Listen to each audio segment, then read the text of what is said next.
there is a culture to women's football that has existed since the 1920s. And women's football was selling out stadiums before it was banned by the FA. The term merchandise has such a negative connotation in the world where football and fashion is like the trend of the day. Like we're talking about things that stay in people's lives for good. You don't change your club very often. You don't change the memories that made you support that club. Hello and welcome to Unfulfilled, the podcast that delves into journeys of people shaping the e-commerce landscape. I'm your host, Luke from Fulfilled Talent. In this podcast, we'll talk to people making waves in the e-commerce sector, those who have taken the chance and have made it. We're not just interested in success, we're keen to understand the hardships, the risks, and the real life experiences behind these brands and businesses. We'll hear stories of growth, culture, and the real struggles people have faced along the way. The aim is to get an honest look at the journey of building something worthwhile in the e-commerce world. So if you're intrigued by what really goes into building a high growth e-commerce brand and business, please stick around. We're always unfulfilled and we're just getting started. Hello and welcome to season 2, episode 1 of Unfulfilled, the e-commerce podcast. Today, I'm thrilled to be joined by Kelvyn from Art of Football. He's their head of brand. If you've not heard of Art of Football before, you'll be hooked after this episode due to their collaborations with some of the biggest clubs in both the UK, but also global, and some huge partnerships with some amazing brands, which we'll talk about today. And yeah, that is amazing. As you can see, I'm rocking the Art of Football May United Icons jumper today because I'm still a United fan, even though we're not great. But again, I know you're a Chelsea fan, so we're in that together, unfortunately, at the moment. But yeah, we're going to talk through like the brand because Art of Football, if you've not heard of them, they are on the button with everything that's going on at the moment in football, with the Euros last year, no doubt the World Cup next year as well. So look, I could go on forever because I've been wanting to get you on for a long time, Kelvyn. But for people who don't know who you are, tell me a bit more about you personally and then about the brand, please. Yeah, first and foremost, thank you for that introduction. So my name is Kelvyn. As you've said, I'm the head of brand of Art of Football. But for me, I'm just I would say like a bit of a purist in the sport. I grew up as a Chelsea fan for my sins, but actually, growing up in a Ghanaian household, we looked at Michael Essien as that sort of like pinnacle of both the Ghana squad and also Chelsea, and I'd have so many memories of working in my uncle's restaurant, which was a Ghanaian restaurant based in South London. And all of my uncles pretty much watching Chelsea games and watching these sort of not just SEM, but these African sort of icons and, John Terry Lampard, Ashley Cole, all of these players win under that incredible Mourinho side. And that really kind of kicked off my love affair with football. I played at the same time as well. And so like my life was very much central and revolved around the game. And then I guess as I grew up, I started to realize that there was so much more to football than what you watch in the 90 minutes and what you experience. It's about sort of the rituals, the culture, the pub with a friend before a game, or that sort of last minute sort of header from jumper that like in a final that made everything incredible. And I'm talking about 2012 here, but like, you know, football and the culture of football became something that was like so important to me and so interesting to me that I really wanted to explore it. And so I started out working for a youth homelessness charity called Centrepoint Sport, and we worked with a team of young people taking them out to the Homeless World Cup. That work sort of took us all around the country, but then also to the likes of like Russia, where we took a team out that finished third in the tournament at the time. And then off the back of that, really sort of understood, football as a force for good and a force for inspiring a generation that probably have been excluded socially. And then that kind of one took me to like more the football charity space where I worked for Football Beyond Borders. And that was all about re-educating young people at risk of exclusion in school by using a football centric sort of educational curriculum, as well as then social and emotional support by, coaches that also trained as therapists, which was like a really interesting time for me about sort of, again, understanding football's power to really re-engage young people through their passion. And then off the back of that, worked at Copper 90, which was very much focused on sort of storytelling in and around football, and where my presenting started to really kind of grow. The role there was about, how do we find the most culturally interesting stories about football from around the world, in terms of the fandom, in terms of the history and the moments that make people fanatic fans. And then sort of like, how do we show up for the biggest tournaments in the biggest way from a visual, mid form and long form format.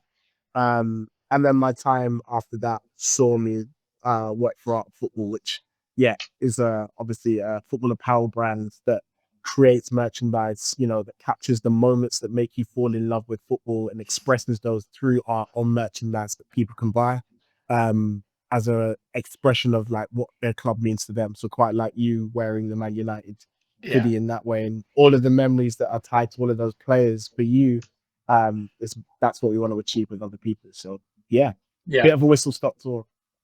Oh, mate, it's incredible. And well, as mentioned, we first met, I think, at D2C Live, didn't we? Maybe 18 months ago, and you're on the panel there. And like, I definitely fanboy. I don't think I'd even come across Art of Football pre D2C Live, but I remember fanboying with you like fairly hard after about just like Yeah, your love of football. Like, obviously, I'm a huge, passionate football fan. I'm now a vet. I'm playing vets football till I'm 36. love it.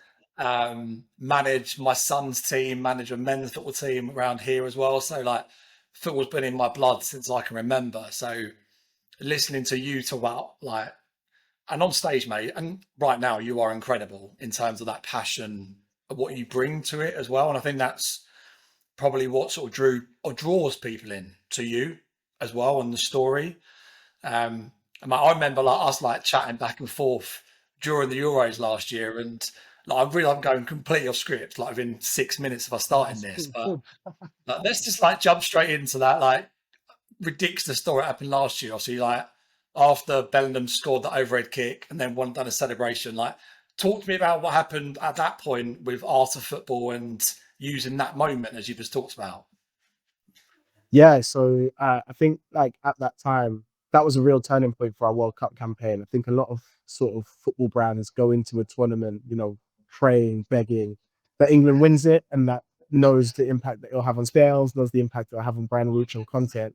We were in a really precarious position at that point, and it looked like we were on the brink of going out. And seeing Bellingham sort of, dare to try that overhead kick, and then the celebration, that famous sort of Hey Jude celebration with Ben Hurricane, the elation, the sense of relief, the sense of, oh my god, this football team literally has the nation's emotions in their hands in any one given moment, was a massive opportunity for us. So like immediately what we did was we had a graphic designer on hand ready to go, turning that celebration into a piece of artwork that went like on a shirt immediately, and the reaction to it was just insane. We were able to sort of get that shirt out within 48 hours of the moment happening, and people were wearing that shirt to the next game that we played, which was like a weird feeling. But that's just exactly how we roll on tournament season. It's about those reactives, It's about how can Mate, we, you know, display the culture as it happens in that sense. so cool. And I like the follow-on questions I've got from that are just like, did you like have that graphic design in there hoping that there'll be a moment like that? Or was it just a case of like, oh shit, that just happened. Like, let's message the designer, let's get things going. Like, how did like that? Because obviously, from a fan point of view, I'm there as you probably were in that same moment, like Yeah, going crazy. Or I don't know where you were, but I was. I think I might have been either like in the pub or I was with my son watching it, and it was just like yeah, that moment. Saying like you talk about, going back to your heritage and growing up and like with your family and that stuff like that moment with me and Isaac watching that goal go in will live with me forever. And hopefully Tuchel's going to bring World Cup yeah, success next year. But like going like back to that moment when it happened, like what was like the trigger? Like how quickly did things happen? Like literally, was it because that was obviously 95th, 96th minute, so it was almost the last kick of the game, right? So did you literally whistle go straight to the designer? Let's get things moving. How quickly did you get it onto site? How quickly was you selling? Like, because that blows my mind. Because econ moves so quick, as you know, and I'm not even answering my second question on our prepared sheet yet, but like talk about how like yeah, just talk about that moment and then like what the follow on was in terms of almost like if there's a brand out there right now who's thinking about doing something like how hard is it to do what you did, I guess, but also like how rewarding is it to be able to like deliver that so quickly as well. Yeah, I think like, reactivity is a big part of what's developed the brand over the last few years. So the way in which we work is we work on like, set programmatic sort of design calendar in the best part of the season. But then when it comes to tournaments, we become quite flexible and Yeah, reactive. And so the business model changes.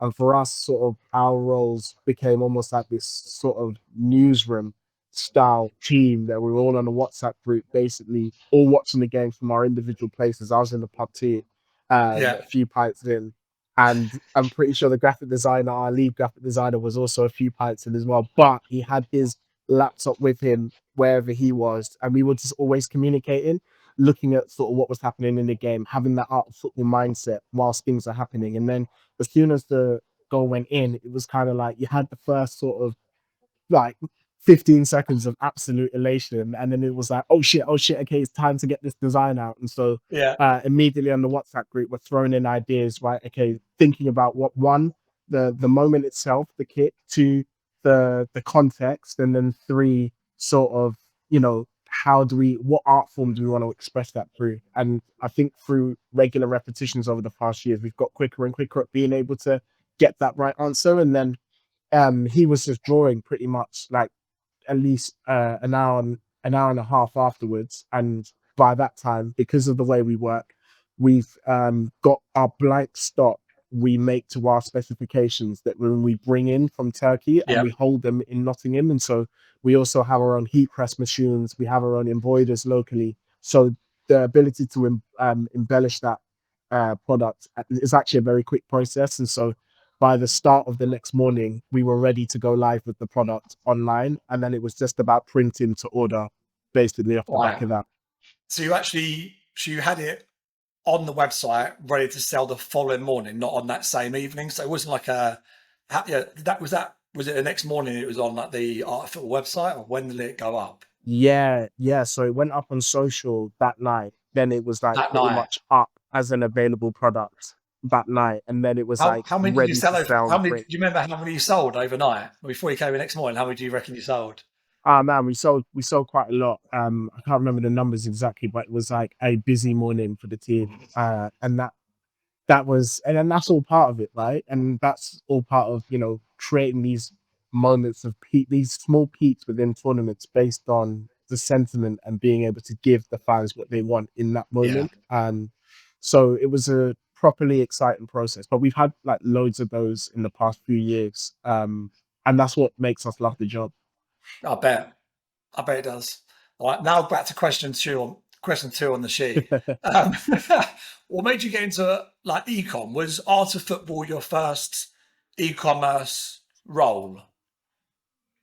Yeah, it's my first e-commerce role. I think what got me into it was the challenge. It was a form that I'd never really explored before. I never really thought about sort of clothing and merchandise. I never really had an interest or devotion to fashion before this, but it was an opportunity to learn about a different way people express their branding and to see whether or not, you know, to test my skill sets and understandings of brand and how we situate products in the culture to give Yeah, people more of a reason to buy it. And so, yeah, it's a steep challenge. I was quite nervous getting into it, but since then, I think I've had such a great team.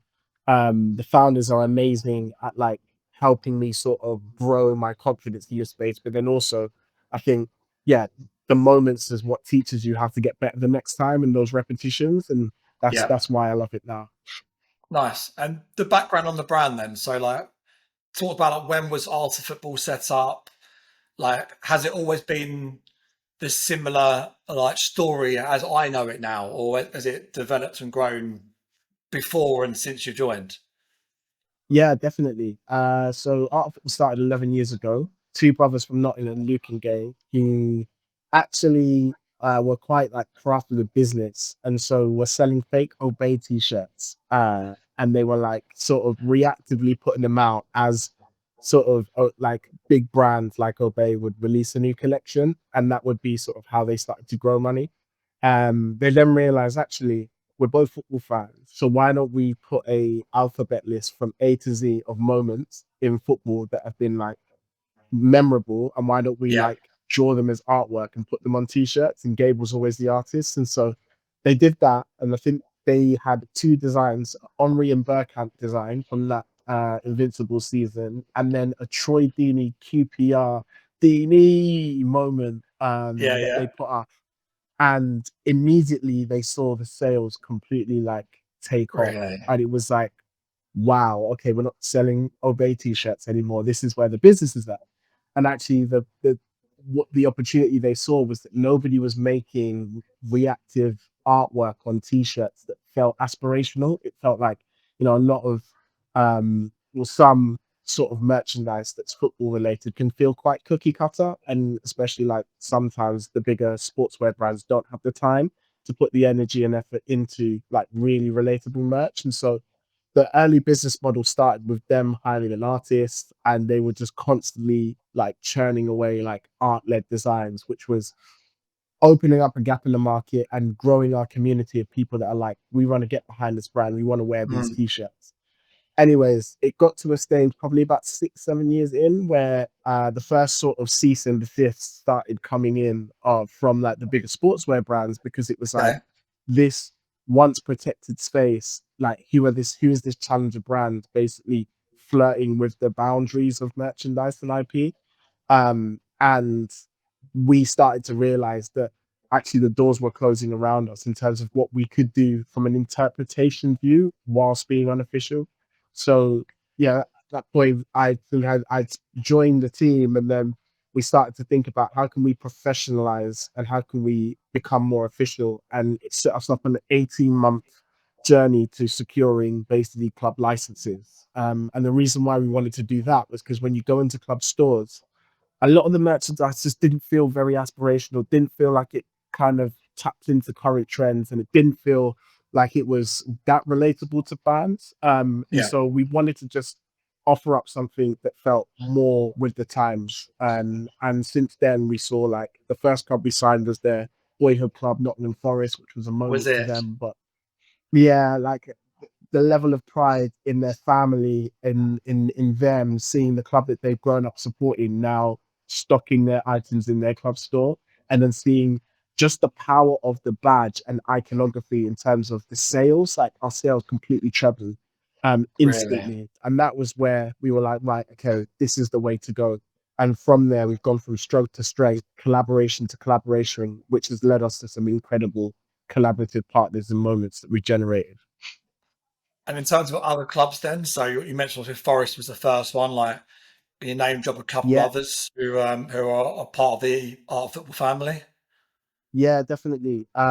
So I mean, we have now the majority of, if not all of the Premier League clubs outside the top six. So that's including your like West Ham's, your Brightons, your Ipswich's, Southampton, Yeah. Leicester, Bournemouth, you know, a range of different clubs. And then we have sort of the top half of the championship as well. So that list was ever growing quite quickly. And with each of those collaborations, we want to offer a freshness to their merchandise range, but then also a level of care and quality to the way we capture that content, the stories we tell, how embedded into fan communities we get, just to show that, yeah, we are football fans, but get football fans, and that we want to Yeah. deliver clothing that you guys like, feel that you can like express your passion for your club within.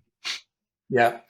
And I guess going back to those partnerships you mentioned with the football clubs, does that mean you're selling direct through your website and then you're selling wholesale through the club shops as well? Is that right? Yeah, that's exactly the model. So we, yeah, standard licensing model. We sell via our Yeah. website, wholesale into their stores, and then offer up the opportunity to distribute further into other stores. So the sort of biggest challenge that the brand has faced is probably that moment where things were closing in around you. Then you pivoted to, okay, that's fine. So now let's actually do partnerships with clubs. So I guess the following question is like, when does it become partnerships with players? Yes, great question. Great question.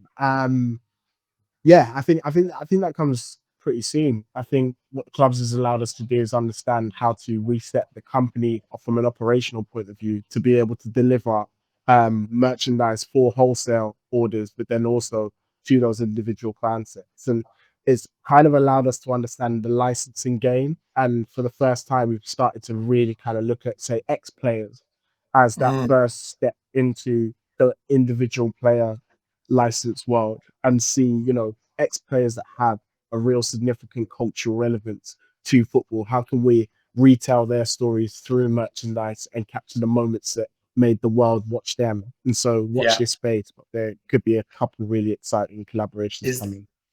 nice. To be fair, I know I didn't ask that beforehand, but it popped in my mind because, again, going back to the Jude moment, I remember, again, apologies if I'm allowed to say this or not. So if I'm not allowed, I'll cull it. But I remember you saying, like, when you done the Jude t-shirts, there was a little bit of a kickback, right? From, was it Puma, or was it who was it in terms of, and what did it actually look like? Yeah, I mean, naturally it was there is a bit of kickback. So like, you know, it was Addy at the time, but obviously very understandably, right? Like these sportswear brands pay a lot of money to work with these players individually. And so um in terms of the nature of the contracts, they're a lot less open to potential competing products, like Okay. taking focus away from their ranges. And so naturally you'll get that. I think the bigger you grow, there's just growing pains, but we always have tried to find the right medium and balance, where we can take aspects of, say, someone's celebration, or we can do something that's slightly removed so that it doesn't overstep those boundaries because we respect Yeah. those brands a lot. But yeah, trying to find our own space. Yeah, mate. Amazing. Okay. Um, my next one on my list is sort of, why do you love what you do? But I almost feel we've almost sort of covered that a little bit, to be fair. But I guess, like, if you could, like I can imagine when you walked into Art of Football, it was almost like a dream role, right? In terms of Yeah. what it all was like. But then I guess from what you said about the two founders, they almost allowed you to, within reason, go out there and not disrupt the space so much, but grow the brand in the way that you feel is the right mannerisms within the parameters that art of football is sort of sitting in. Is that sort of fair to say? Yeah, yeah, that's definitely fair to say. And I think that's what's made me love the role so much is that like Yeah, you're learning so much as you go, but then also you're breathing culture in your own perspective into spaces where like these sorts of things don't exist. I mean, the very thought that the term merchandise has such a negative connotation in the world where football and fashion is like the I don't know, the trend of the day. Like everyone's talking about these Louis Vuitton sort of Cole Palmer collaborations, or they're talking yeah, about like Gucci coming in, or they're talking about Balenciaga. But like actually, merchandise has always been an expression of culture and it's always existed. It's existed for decades before this, and it's not new. And so, like to be able to position a brand in a way that almost brings back what was amazing about merch in the 90s and the late 80s, yeah, and see how they match up against these newer trends is like it's fascinating. And I love people. I love engaging with people. I love doing that through fandom. And so like every single part of that just bleeds out of me in a way. So yeah, to my benefit and detriment, I probably bring too much passion into the door every Monday, yeah. You're a lifer, no doubt, right? But a footballer, if you could, you'll probably stay there forever. And I guess always until Chelsea sign on the dotted line, then you might sort of think you've made it. it'll be a very difficult decision to make. But I just yeah, I think just interesting. I think it'll be art football, to be honest with you. I think it's just the perfect balance of everything. And So cool. yeah, yeah.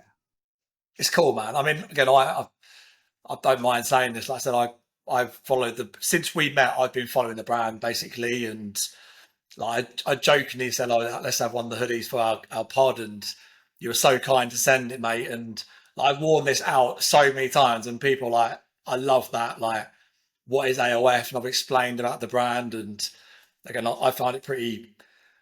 I think that's what I love about ecom in general is that you get to meet people like you and get to know brands like Art of Football, and you almost feel you're again part of it. Um, Mm, I think that goes back to again the whole moment feel about football, right? I think mm, that's why the brand is such a strong like base, I guess, of customers, and that's why I think it will do well across every well, I lost so many different demographics, right? Because you can like think now, like Newcastle just won their first trophy in not 70 odd years. I'm sure yeah, if you haven't done it already, there's a huge opportunity there with Newcastle. There's just so much going on, right? And it's like Wrexham's probably another one, right? Like if you can manage to get into like a Wrexham who are probably going to get up to the what championship this year, like three in a row that'll definitely. be like you could just. I mean, And I must admit, I've got a whiteboard in front of me here of all the people we want to work with, and I bet yeah, your yeah, whiteboard of like people you want to get in front of is just. And I also know it's not just UK as well, right? You've done stuff yeah, in international, which we've not even touched on yet. So I'm not sure what the question is and all that, Kelvin, but like it's yeah. just mega, But mate, and it's so cool.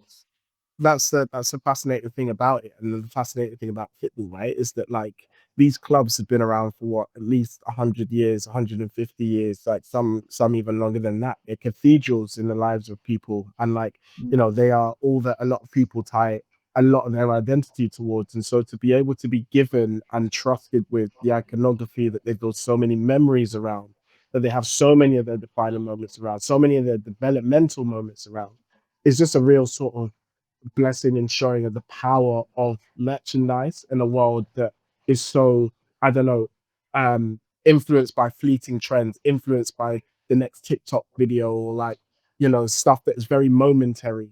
Like we're talking Yeah, about things that stay in people's lives for good. You don't change your club very often. You don't change the memories that made you support that club. You don't change the connections. You and your son watching that Bellingham piece, like it's probably something he will remember as a developmental moment in terms of his football fandom as much as yourself. And so, yeah, that's sort of the sentiment that we like to operate from, and that's where we see the opportunity with something like art and football, and how we can see, the plans forward to grow it, which are quite exciting. yeah.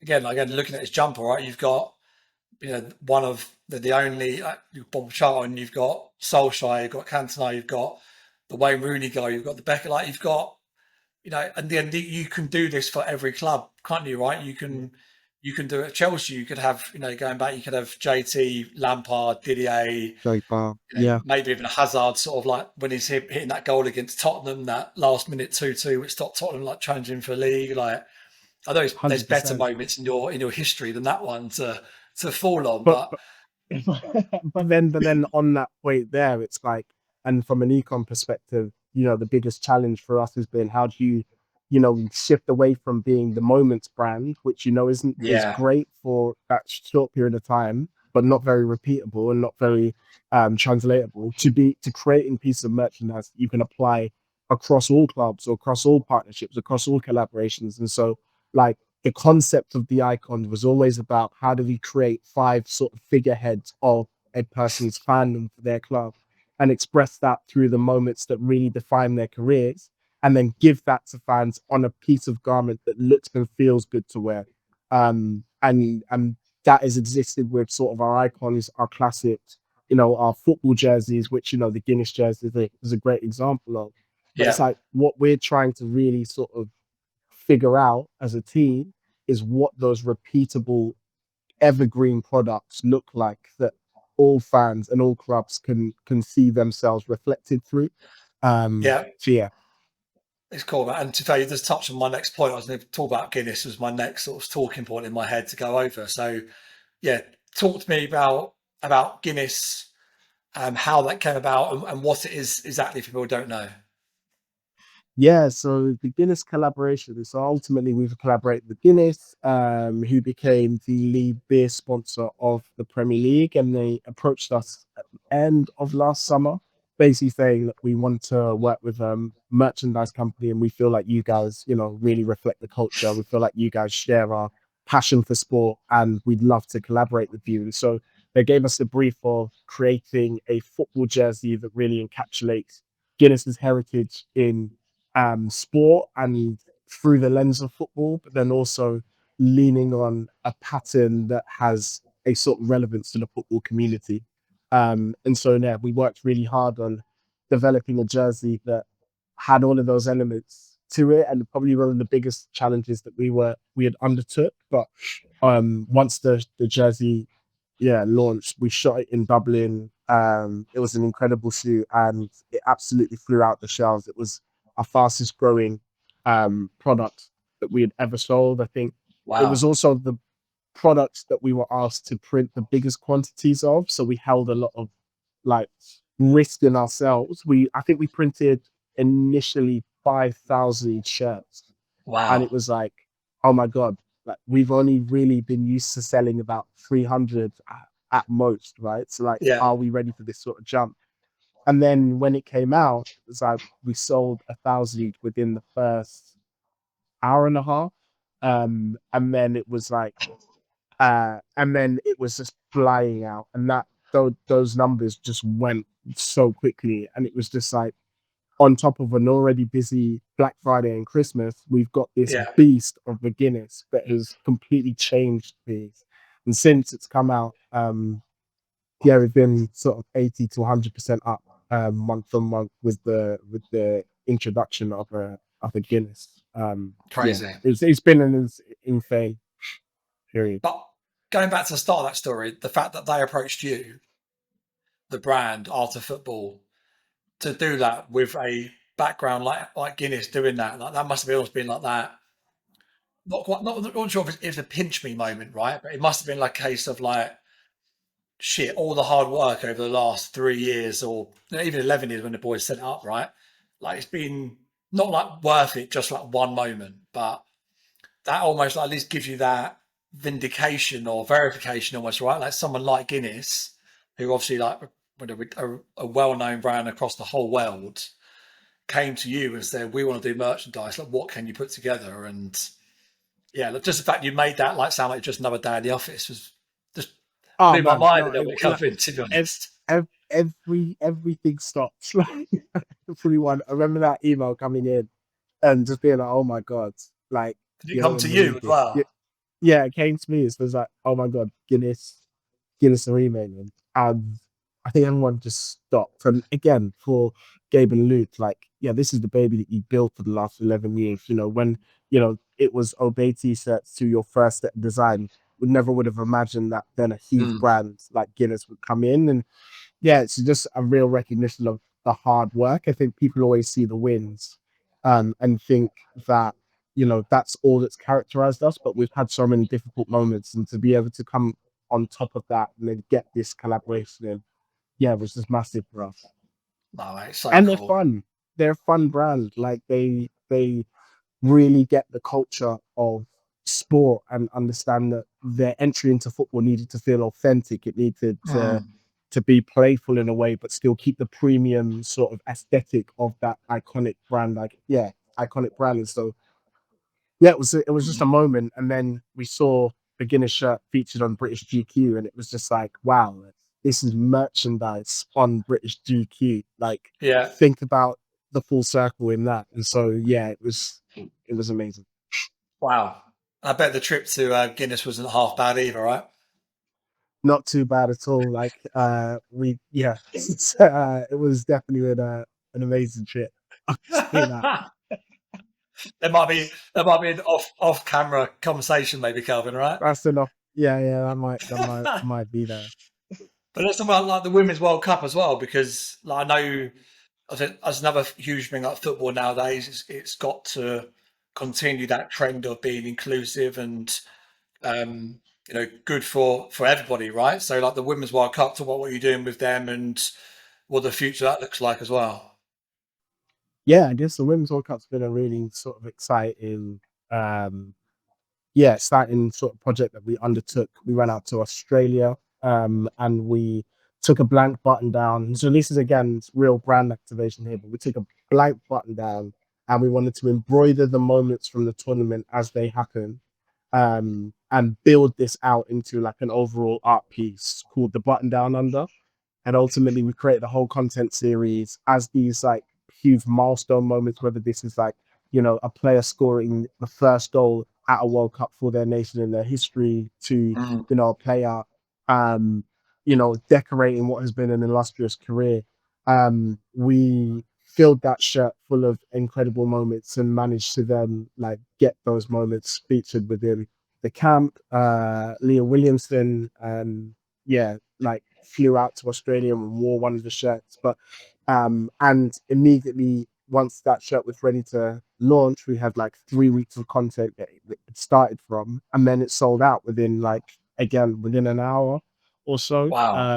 And that was, and I think the biggest lesson and learning from that, and it's not even really a lesson or learning, it's something that's always existed, is that there is a culture to women's football that has existed since the 20s, since the 1920s. And, you know, women's football was selling out stadiums before it was banned by the FA, and then also created the most watched ever unofficial World Cup in Mexico just before the ban was lifted. And so, in terms of history, heritage, moments, and culture, um, working on women's football was not a blank slate. It was almost, why hasn't all of this storytelling been focused on more and enough? And so to be able to work on that has been a real blessing. We're super excited about the Euros coming up this summer. Mhm. You know, England going to a tournament for the first time in a very long time as the holders, and have that sort of way of being the chasing pack, but then also the summertime feeling that like they brought the nation when they won that Euros was incredible and a hugely successful time for us as well. So yeah, super excited to be getting back into it again. Lots of cool plans underway. Yeah. But yeah, that's that's our work there. Amazing, mate. And then the other ones you mentioned were the Nike World Cup releases you got happening as well. Puma and Mitre, like, again, just to name three of the biggest brands out there across sport and obviously football as well. So that you guys are doing incredible, and it's amazing to see, mate. And long may it continue, right? Yeah, definitely. Long may it continue. Long may the learnings continue as well, because we've, you know, made some mistakes that I think we can learn a lot from.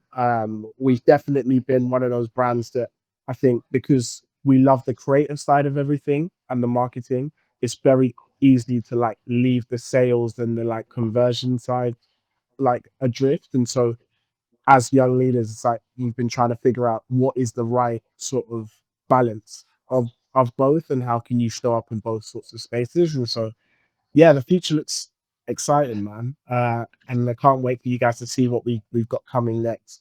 Yeah, I bet it'd be unreal. And to be honest, I know like we've not really touched a lot about like ecom itself, right? In terms of like this isn't a technical podcast. I'm not going to ask you to talk about your tech stack and all that sort of stuff. Of course I'm not. But are there like any partners who have been like really like hugely definitive or in terms of what you've been able to deliver in terms of what you've been able to, it's because e-com is all around that collaboration piece, right? So has there been partners or is a bit of tech, like are you using like data attribution, for example? Like are there a couple that you might want to like shout out in terms of who has been like a big advocate for art of football as well?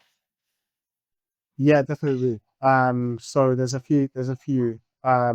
The first, I guess, you know, Clavio, I think has been like a great sort of company for us in terms of really understanding how to effectively speak to our like segmented football communities, because like for us, you know, we share, you know, obviously football fans want to go to games and dress up well. Like there's that sort of flow that we try to work towards and develop, but then also that female gifting community.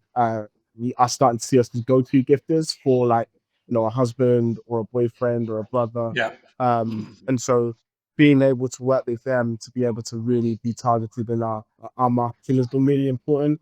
I'd like to definitely shout out the likes of Shabid, which is like a new sort of short form sort of ecom brand that is really helping us optimize our sales channels. I think they see, you know, and really understand and get the culture of sort of like marketing, especially to like 18 to sort of 34 age range, and like that how that you can communicate that fandom across to individuals in a way that makes them, want to convert. And so they've been great.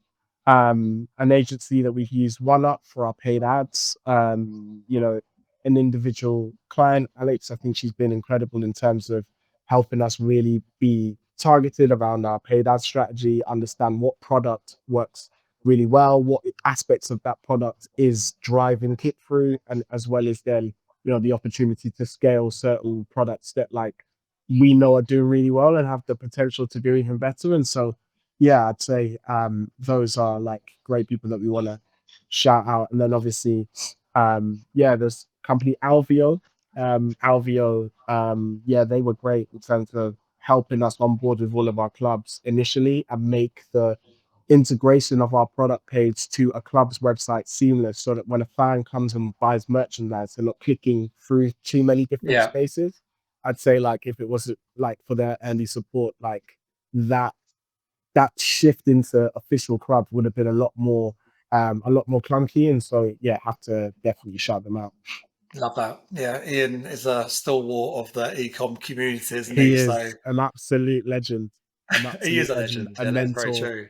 I call him Captain Lee the Legend. He's that guy in the space. So yeah, have to He's shout him unreal. out. Yeah, he's very, very good. Okay, and then like I've got a question I sort of prepared was like more around like from a brand point of view, if you are like either like looking to come into this space, let's say, or you're looking to set up a brand, doesn't have to be apparel, it can be anything. What would be your advice in terms of like go to market aspect or across like socials? Because again, from my point of view, from obviously knowing you, like I've then followed you on socials across all everything. And obviously that is a huge way of getting content nowadays, isn't it? Through user generated content. So the question is like, is there a couple that you would, like for example, if I was to release a brand tomorrow, like what would you say would be something that I should double down on and make sure I focus on? Great question. I think there's a couple of things.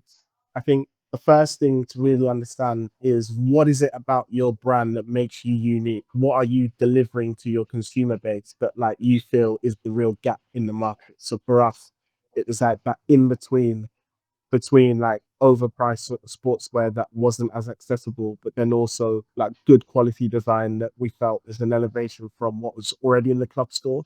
It's like, Yeah. what is it about your brand that is unique and that you bring to the table? And then I guess the next thing off the back of that is, who is the community that you really represent, and how are you speaking to that community?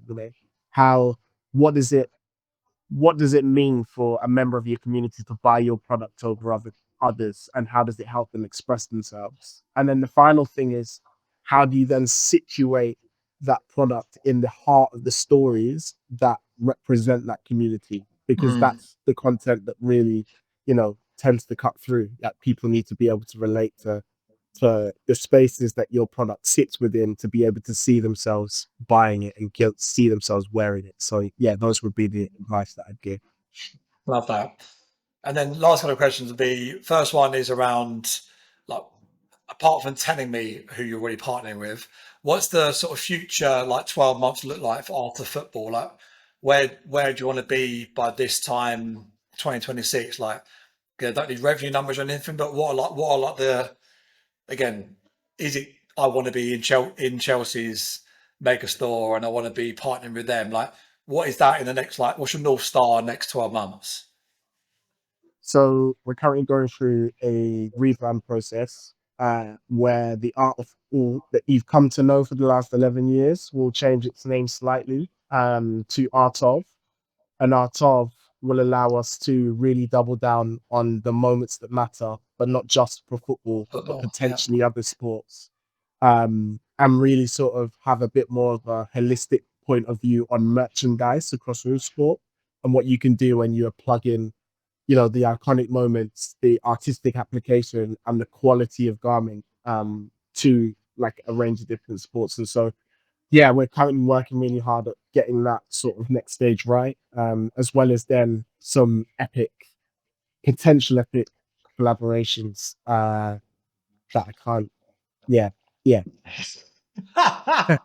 The Yeah, NDAs are really tight, are they, Kelvin, on them? no, they are tight at the moment. Yeah, very. But no, just more really cool, fun collaborations that speak to the culture of sport, and um, yes, hopefully the expansion of like Guinness and other collaborations that have gone well. Yeah. Going like this meant just touching on the art of, which will be the new name obviously coming soon. Like there's already like I think of cricket straight away you've got, are you a cricket fan or anything, Kelvin, or Yeah, I've been to a few cricket games, so yes, I can think tiny about bit. like the Ashes like, a couple of years ago when Ben Stokes hit the winning four, and then Exactly. obviously then his then obviously you got rugby. You can do like the drop goal for John Wilkinson in 2003. I'm trying to think other sort of sports off the top of my head. Even golf, you got my golf. I mean, I'm a huge golf fan, and you think of all the iconic ones that even Tiger Woods has had just on his own, let alone other golfers. Um, yeah, mate. I Hundred mean, percent. that sounds very cool. And the possibilities then become sort of like, endless in terms of what you could do. It would, like a Tiger Woods edition of, say, the icons, right? There's five stances, five moments in his career that have defined it. Like LeBron James, like, could have something Of similar course, within yeah. basketball. I think it's about really understanding sort of the nature and the relationship to merchandise for fans of different sports, but then also the nuances from a design point of view and a culture point of view. And so, like, Mm. we're just super, super um, fascinated by getting our heads into that and understanding fandom at large. Um, and then even like it helps you reframe art of fitness, like, art of Manchester United is actually like, a starting point of so many different stories and so many different Mm. pieces of merchandise that you could explore within United alone. Like, it just, I think, allows us to focus on exactly what it is that we bring. So many brands have football in their name, so many brands work in your sport, but like not many brands really focus their attention on the art of um side of ability. So yeah, we're super excited to be developing that out. Amazing. I honestly could carry on for so long with you, Calvin, but we're trying to keep these to a certain time period. So I'm going to No end it worries. there, man, because I've got so many more questions, but maybe it's a part two that we need to do, Calvin, down the line, maybe. Yeah, yeah, yeah, definitely, Maybe we could do a definitely. Let season that in. two closing episode of all the stuff you've done, all the partnerships you've Yeah, yeah, mentioned. We can do a closing yeah, episode as well exactly. about what happened next. Yeah, yeah, exactly. We can definitely do that. It might go well, it might not. So we'll find out in part two. No, but honestly, Calvin, thank you so much, and thank you for all the moments that Art of Football have sort of captured and may continue to do as well. And yeah, I'm excited to continue wearing the merch, seeing the merch everywhere, and hopefully catch up with you very soon as well, mate, personally. Yeah, definitely, definitely. Thank you for having me on the show. It's an amazing platform, and so good luck with everything. But yeah, we'll speak very soon. I look forward to it, man. Thank you very much. All right, thank you. Bye. Bye, mate.